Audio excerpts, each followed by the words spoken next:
செம்ம easy and இந்த climate விண்டருக்கு தேவையான ஒரு ரெசிபி தான் பார்க்க போகிறோம். ஆம்லா ரசம் அதை எப்படி பண்ணுறதுன்றது பார்க்கலாம். ரொம்ப ஈஸியாக இருக்கும். அதுக்கு முன்னாடி நம்ம சேனல் சப்ஸ்கிரைப் பண்ணுங்க, கமெண்ட் பண்ணுங்க, லைக் பண்ணுங்க, ஷேர் பண்ணுங்க. இப்போ நம்ம ரெசிபிக்கு போகலாம். நான் வந்து ஒரு 4 ஆம்லா அதாவது நெல்லிக்காயை நான் இந்த மாதிரி கட் பண்ணி வச்சுட்டுருக்கேன். ஒரு தக்காளி எடுத்துட்டுருக்கேன். 1 டீஸ்பூன் மிளகு, ஜீரகம், 1 இன்ச் அளவுக்கு இஞ்சி, இதெல்லாம் அரைச்சி எடுத்துக்க போகிறோம். அரைச்சி எடுத்துட்டு பார்க்கலாம். கடாய் சுட பண்ணிட்டு 1 டீஸ்பூன் அளவுக்கு நான் நெய் போட்டுருக்கேன். நெய் சுட்ட உடனே கடுகு சேர்த்துக்கலாம். கடுகு பொரிஞ்சாச்சு. இப்போ ஜீரகம் சேர்த்துக்கலாம். இப்போ இதில் 2 பச்சை மிளகா, 2 வந்து பியாடிகை சில்லி, கொஞ்சம் கருவேப்பிலை சேர்த்துருக்கேன். உங்களுக்கு வந்து இஞ்சி நீங்கள் அரைக்க வேண்டாம் அப்படின்னாக்க நீங்கள் வந்து இங்கே பொடியாக நறுக்கி சேர்த்துக்கலாம், இல்லை துருவி சேர்த்துக்கலாம்.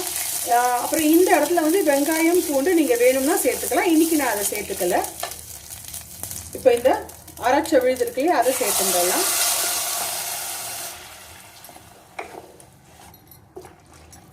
கொஞ்சமாக நீங்கள் ஒரு 1/4 டீஸ்பூன் அளவுக்கு சாம்பார் பொடி சேர்த்துக்கலாம். இது வந்து ஜஸ்ட் அந்த ஃப்ளேவர் கொடுக்கறதுக்கு தான்.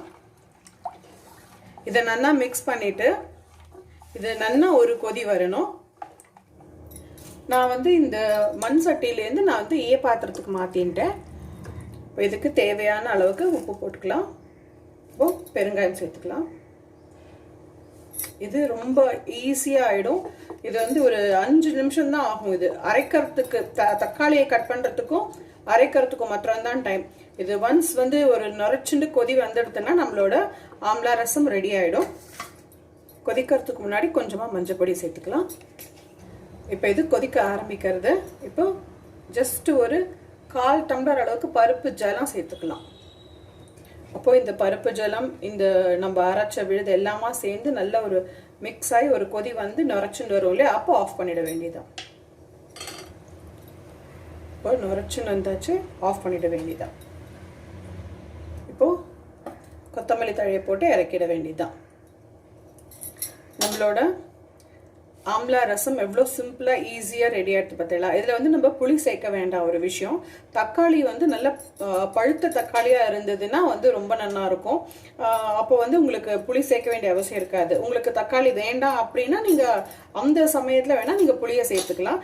இதில் வந்து ஆம்லா அண்ட் இந்த தக்காளியோட புளிப்பே நமக்கு சரியாக இருக்கும்.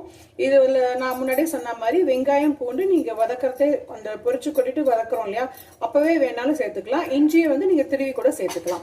இந்த மாதிரி ஈஸியான இன்ட்ரெஸ்டிங் ரெசிபிஸ் நம்ம சேனலில் நிறைய இருக்குது. Stay tune for more easy recipes. Thank you for வாட்சிங். பாய்.